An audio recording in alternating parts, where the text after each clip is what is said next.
tout le monde. Alors aujourd'hui on se retrouve dans une nouvelle vidéo. On va faire le bilan de la première semaine du mois d'octobre et le remplissage pour la deuxième semaine. Donc c'est très cool, je suis très contente de pouvoir faire mon remplissage. Vous allez voir que le bilan en fait va être extrêmement court, tout simplement parce que j'ai tout dépensé de la première semaine. Voilà, je n'ai pas mis de côté. Je suis allée à une convention de tatouage sur Perpignan avec mon chéri. Donc du coup, j'ai absolument rien mis de côté. Voilà. Comme vous pouvez voir, l'enveloppe alimentation, elle est vide. L'enveloppe restaurant, assis, 5 €, autant pour moi.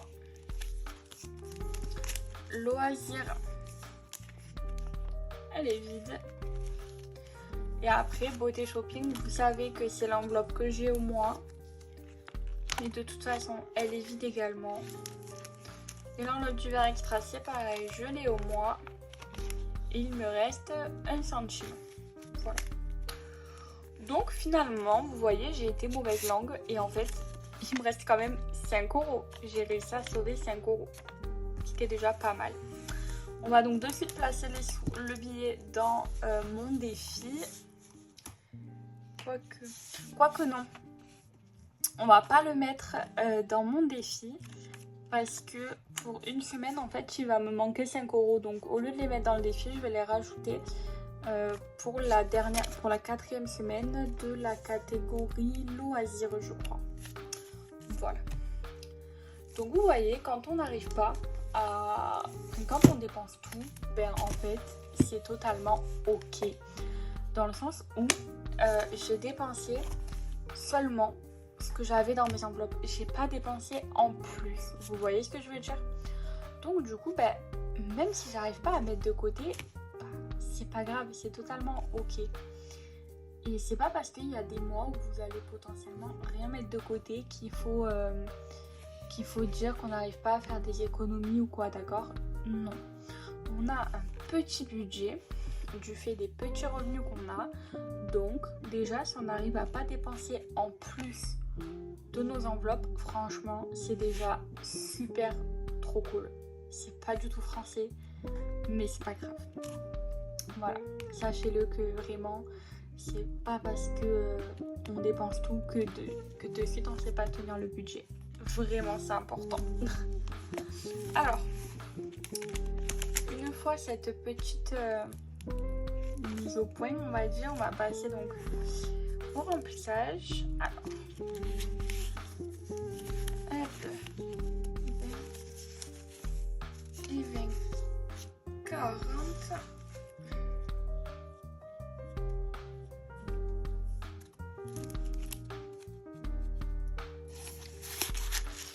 Pourquoi j'ai 2 billets en plus? Je ne sais pas. Donc on va mettre ces 40 dans la pochette alimentation. Du coup, cette vidéo de bilan en fait va être courte au final puisque on n'a pas fait beaucoup d'économies. Mais franchement, c'est pas grave. J'ai pas noté parce que j'ai pas vraiment respecté mes catégories. Tac. J'ai pas vraiment respecté mes catégories dans le sens où... Alors attendez, on est le 15 octobre. Je vais vous zoomer un tout petit peu. Voilà.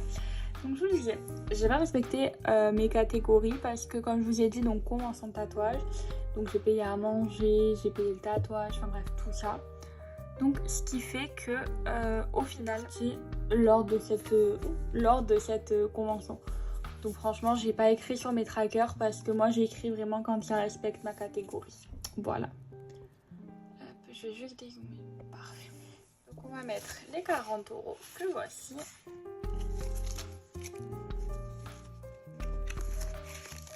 Je vais peut-être enlever ces feuilles, ça fait un peu pas propre. Tac. Voilà, ce sera mieux. Comme vous pouvez voir, hein, mes vidéos c'est toujours un peu brouillon, mais c'est pas grave. J'essaye de faire pas le moins de montage possible, mais d'être le plus naturel possible pendant mes vidéos. Donc c'est pour ça, je coupe pas vraiment, voilà, que vous le sachiez. C'est pas que je ne prends pas soin de mes vidéos, mais c'est vraiment que j'essaye d'être le plus naturel possible. Donc j'espère que ça vous convient. On va ensuite passer à la catégorie restaurant. Donc, pareil, là il restait 5 €. Tac.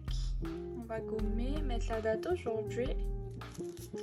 En sachant que je filme le 15, mais la vidéo vous l'aurez peut-être plus le 16. Donc on a dit qu'on mettait 15 €.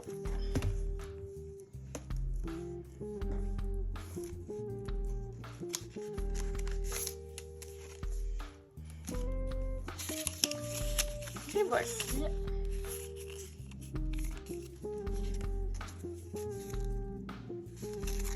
Tac, tac. Alors, est-ce que notre tracker est sec? Oui. Perfect.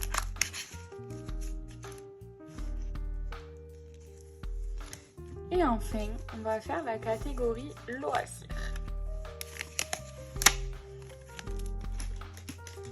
Vraiment, la vidéo, je suis même pas sûre, pour être honnête, qu'elle dure 10 minutes.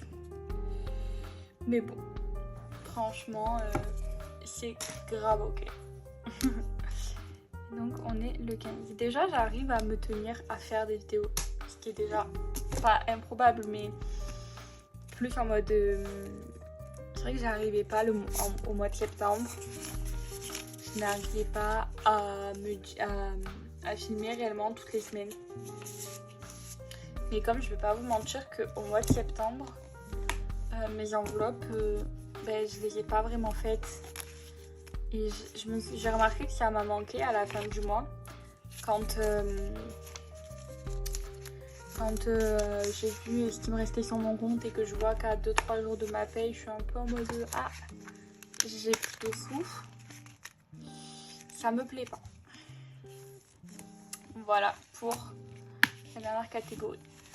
Du coup, hop, je vous dézoome un petit peu. Voilà.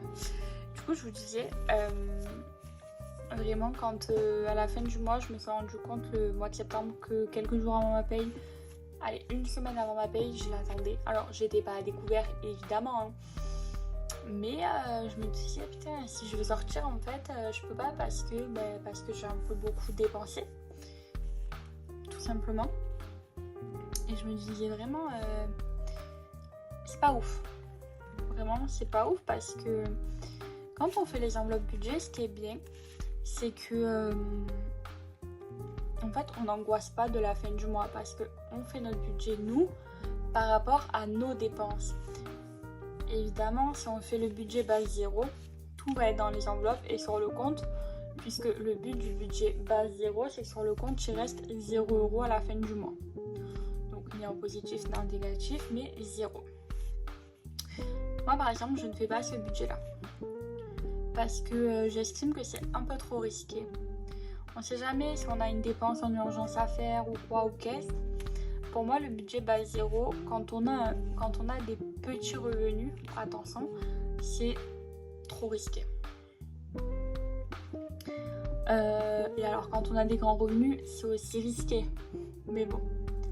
Après, ça, c'est chacun à son avis. En aucun cas, moi, je critique. Je regarde beaucoup de budgéteuses qui font leur budget base 0, etc. Et c'est trop bien, hein, vraiment. Si elles kiffent, c'est trop bien pour elles. Mais c'est juste que je pense qu'il faut vraiment se poser la question de avec quoi est-ce que je suis plus à l'aise. Est-ce que je suis plus à l'aise déjà avec des enveloppes en espèces ou en virtuel?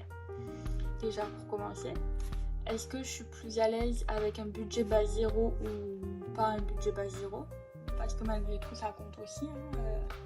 On va se mentir, le but c'est que vous soyez à l'aise et que vous aimiez faire cette technique-là.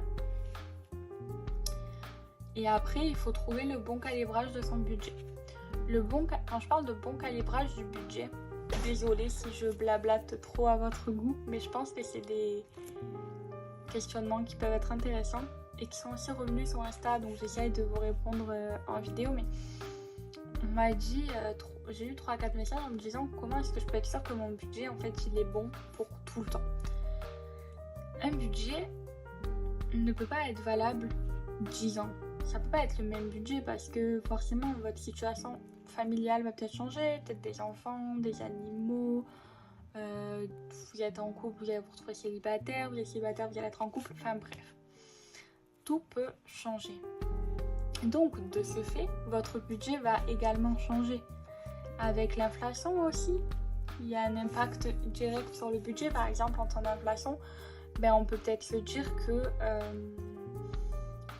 le budget alimentation va lui augmenter quand le budget, j'en sais rien, restaurant va diminuer. C'est un exemple, hein, évidemment, mais ce que je veux que vous compreniez, c'est que il ne faut pas que vous vous stressiez à chaque fois à se dire il faut que mon budget soit valable pour tout le temps. Parce que c'est juste pas vraiment possible. Voilà. C'est la petite aparté, on va dire, que je voulais faire. Si vous avez d'autres questions sur comment établir un budget ou quoi ou qu'est-ce, n'hésitez pas encore une fois à les poser soit en commentaire, soit en DM sur Instagram. J'en ai reçu quelques-uns, ça a fait grave plaisir.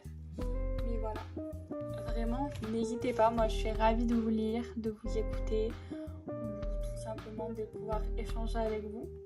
Franchement, c'est grave kiffant. Donc voilà, si vous avez des conseils pareils, n'hésitez pas. Bref, tant qu'ils sont constructifs. Si vous avez envie d'émettre des critiques, faites-le tant qu'elles sont constructives aussi, qu'elles sont dites respectueusement. Enfin voilà, je pense que j'ai fait le tour.